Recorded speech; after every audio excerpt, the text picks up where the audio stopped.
तो हम लोग ने ना पिछले वाले सेक्शन में ये समझा था कि लीड को किस तरह से क्वालिफाई करना है, और उसी समय मैंने बोला था कि एनजे में किस तरह से वो प्रोसेस को फॉलो करते हैं। तो आइए हम लोग वो देखते हैं कि वो प्रोसेस है क्या। इसमें ना ये अपने को क्वेश्चन सही तरह से पूछना है। ये ना दो क्वेश्चन है। नंबर 1 कि जो कस्टमर्स को जो चाहिए वो हम दे सकते हैं या नहीं, या हमें जो चाहिए वो कस्टमर दे सकता है कि नहीं दे सकता है। एग्जाम्पल के तौर पे बोलता हूँ कि कस्टमर्स का जो रिक्वायरमेंट है ना, प्रोडक्ट सॉल्यूशंस या सर्विसेज, उसको डिलीवर कर पाएगा कि नहीं कर पाएगा, उसका रिक्वायरमेंट फुलफ़िल कर पाएगा कि नहीं कर पाएगा, और अपने को जो चाहिए तो उसके पास बजट है कि नहीं है। अगर ये दोनों चीज़ में यस होता है तो हम लोग आगे बढ़ते हैं। अगर यहाँ पे किसी एक चीज़ में भी ना होता है ना, तो हमें आगे नहीं बढ़ना चाहिए, क्योंकि हो सकता है कि उसकी जो रिक्वायरमेंट है ना, वो इन्वेंट्री भी हो सकता है, अकाउंट मैनेज भी करना हो सकता है, तो अपना सीआरएम नहीं जाएगा वहाँ पे उसको ईआरपी ही लगेगा। तो वैसे लोगों को हम लोग को आगे का प्रोसेस करना ही नहीं है। और दूसरा ऐसा भी हो सकता है कि भाई वो जो सीआरएम ढूंढ रहा है ना, और उसका जो बजट है ना, वो हमारे प्राइसिंग के साथ मैच नहीं हो रहा है। तो अगर ये दो में से कोई भी एक डिस्क्वालीफाई होता है तो अपने को आगे नहीं जाना चाहिए। और हर बार है ना अपने को कस्टमर्स को उसके क्या गोल है उसके ऊपर हमें बहुत फोकस करना पड़ेगा। क्या पेन है, जो प्रॉब्लम है या गोल है जो अचीव करना चाहते हैं अपने सीआरएम को लेके, तो वो पॉइंट आउट कर दो। वो हमें बहुत अच्छी तरह से समझ में आना चाहिए, क्योंकि वही डिस्कस करना रहेगा। अगर आप फीचर्स की बातचीत करना चालू कर देंगे ना, तो बहुत सारे फीचर्स हैं जो कस्टमर्स के लिए काम का नहीं है। तो अपने को वही पॉइंट पे बातचीत करते हैं कि जो उसके जो एक्चुअल रिक्वायरमेंट है या क्या गोल है वो हमें समझना चाहिए। या मैंने कंसेप्ट होता है कि नीड्स एंड वांट्स करके। तो मेरे को सीआरएम में चाहिए तो बहुत कुछ,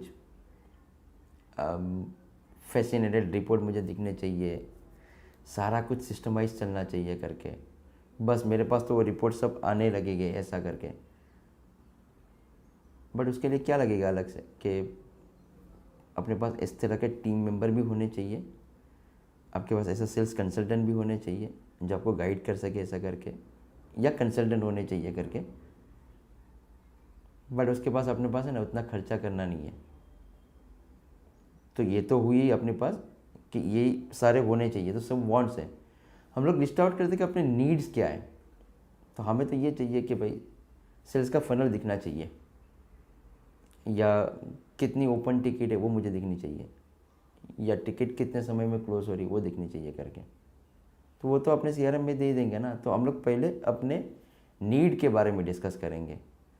एक एग्जांपल और लेते हैं कि लेट्स से सपोज कि मुझे ना लग्जरियस कार तो चाहिए और वो टॉप स्पीड पे चलना चाहिए, बट मुझे जाना कहाँ है, मेरा जो ऑफिस है ना वहाँ जाना है, और मेरे घर से जाना है, और मेरा घर और मेरा ऑफिस है ना बहुत पास में है, मैं मीन्स बहुत ही पास में, 1-1.5 किलोमीटर के पास। तो टॉप वाली गाड़ी लेके, जो टॉप स्पीड पे चलती है वो गाड़ी लेके तो हम लोग उतनी स्पीड पे तो चला नहीं पाएंगे। तो मेरा छोटी वाली गाड़ी से भी चल जाएगा, या और कोई कार से भी मेरा काम हो जाएगा करके। कहीं के लिए इतना सारा खर्चा करते हैं, क्योंकि जैसे ही आप बोलेंगे ना ये भी चाहिए वो भी चाहिए वो भी चाहिए, और आपकी जिस तरह से डिमांड बढ़ती जाएंगी उस तरह से सीआरएम इम्प्लीमेंट करने में उतना खर्चा लगेगा। तो अपने को जो चाहिए वही हम लोग यहाँ पे इम्प्लीमेंट करवाते हैं, ठीक है। और बहुत बार है ना कस्टमर्स का सवाल करते हैं, उसमें समझ में आता है कि उसमें फॉलोअप की रिक्वायरमेंट है ही नहीं। लेट्स से सपोज हम लोग एक एग्जांपल लेते हैं कि ज्वेलरी का शोरूम है, या ये रिटेल का स्टोर्स है। वहाँ पे ना प्रोडक्ट तो आपके महंगे हैं, लेकिन वहाँ पे लोग आते हैं, वॉक इन आते हैं, देखते हैं प्रोडक्ट, फिर उसका भाव बोलते हैं और ख़रीद लेते हैं, फिर चले जाते हैं। तो वहाँ पे फॉलोअप की ज़रूरत नहीं है। तो जहाँ पे फॉलोअप लगता है ना वहाँ पे ही अपने को सीआरएम जाएगा।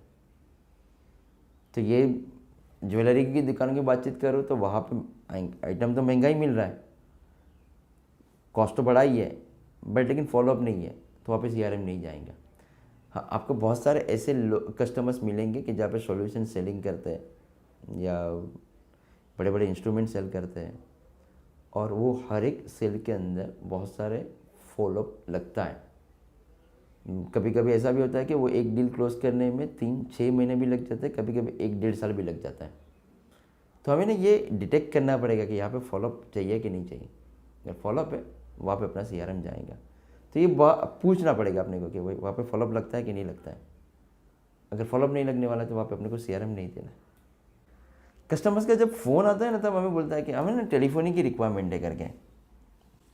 अच्छा, टेलीफोनी में करेंगे क्या? तो ये कॉल रिकॉर्डिंग चाहिए। हाँ, कॉल रिकॉर्डिंग तो समझ गया कि मेरा सॉल्यूशन है ना, वो कॉल रिकॉर्डिंग तो दे देगा करके, लेकिन कॉल रिकॉर्डिंग का करेगा क्या?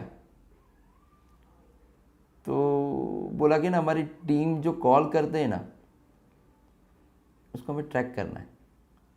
अच्छा, आपकी टीम क्या करती है, किस पर्पज़ के लिए कॉल करती है? तो हमारे जो रिन्यूअल फॉलोअप रहते हैं ना, उसके ऊपर कॉल करती है, या हमारे जो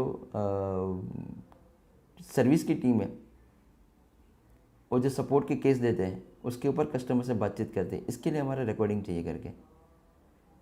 अब बातचीत में हमें पता चला कि, तो मैंने ये पूछा कि सर ये रिन्यूअल का मैनेजमेंट या टिकट, इसके लिए क्या यूज़ करते हैं आप? नहीं, अभी तो वो सब एक्सेल में चल रहा है। फिर हम लोग ने बातचीत किया कि नहीं सर, ये सब मैनेज करने के लिए हमारे पास एक CRM सॉल्यूशन है जिसमें ये पूरा का पूरा प्रोसेस मैनेज हो जाएगा। रिन्यूअल भी आपके ऑटोमेशन हो जाएंगे, टिकट का जो भी फ्लो है, टिकट ऑटो जनरेट हो सकता है, टिकट क्लोज होता है तो कस्टमर्स को ईमेल जाते हैं। तो ये पूरा फंक्शनलिटी या पूरा प्रोसेस हम लोग ने उसके साथ डिस्कस किया। तब पता चला कि अपने को वहाँ पे टेलीफोन ही नहीं, साथ साथ CRM भी जाएगा करके।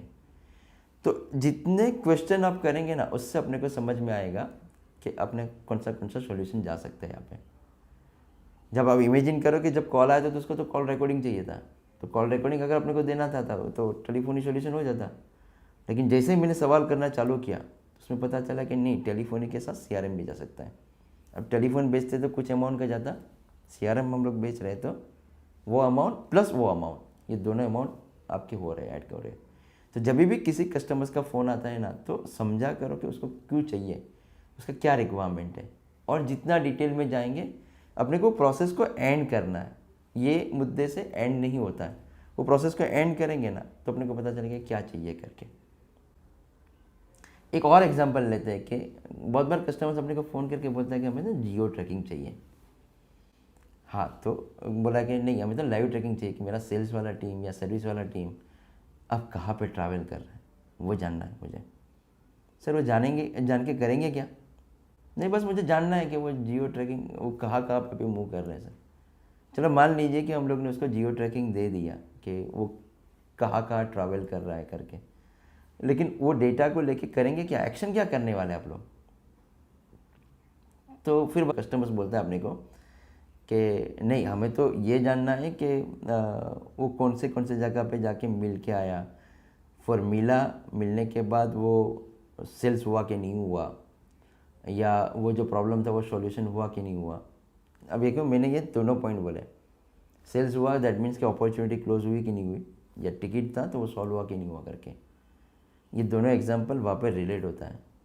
तो लाइव ट्रैकिंग से उसका काम होने वाला नहीं है, क्योंकि उसको अपनी सेल्स की टीम अपॉर्चुनिटी एंटर करेंगी तो ही पता चलेगा कि कौन से कस्टमर्स को जाके मिला है करके, कितना अमाउंट का बिजनेस था, वो अमाउंट क्लोज हुआ कि नहीं हुआ, अपॉर्चुनिटी अपने को ऑर्डर मिला कि नहीं मिला, वो लॉस्ट हुआ तो लॉस्ट किस वजह से हुआ।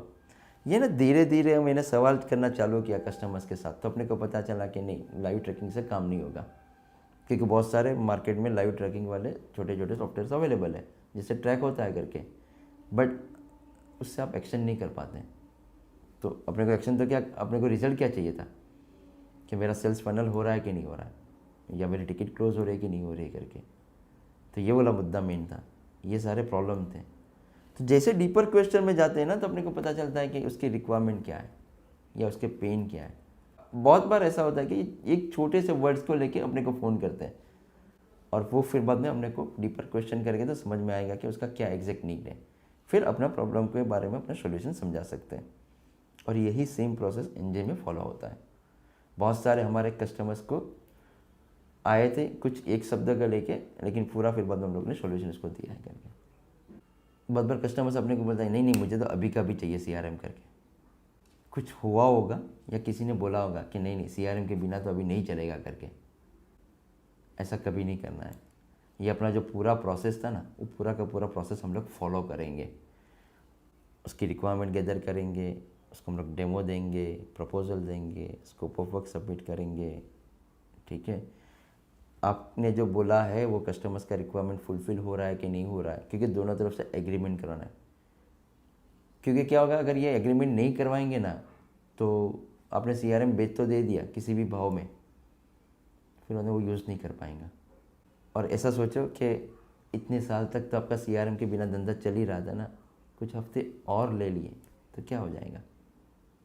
तो ये वाले सारे प्रोसेस करते फिर बाद में करते। कभी भी ऐसा मत करना कि आज का आज मुझे CRM इम्प्लीमेंट करना, आज भाव दे दो ना, आज मैं क्लोज करता हूँ। बहुत बार ऐसे सवाल क्वेश्चन हमें आते हैं, ऐसी भी इंक्वायरी आती है। इसको अपने ही प्रोसेस में जाए, नहीं तो ये आप आगे जाके बहुत परेशान होने वाले हैं, क्योंकि आपने क्या कमिटेड तो कुछ भी नहीं किया। फिर ऐसा भी होता है कि कस्टमर्स नहीं नहीं मेरे पास तो अभी टाइम नहीं है, आप बोलो ना मैं भाव दे के क्लोज कर देते करके, वो भी अपने लिए राइट कस्टमर्स नहीं है।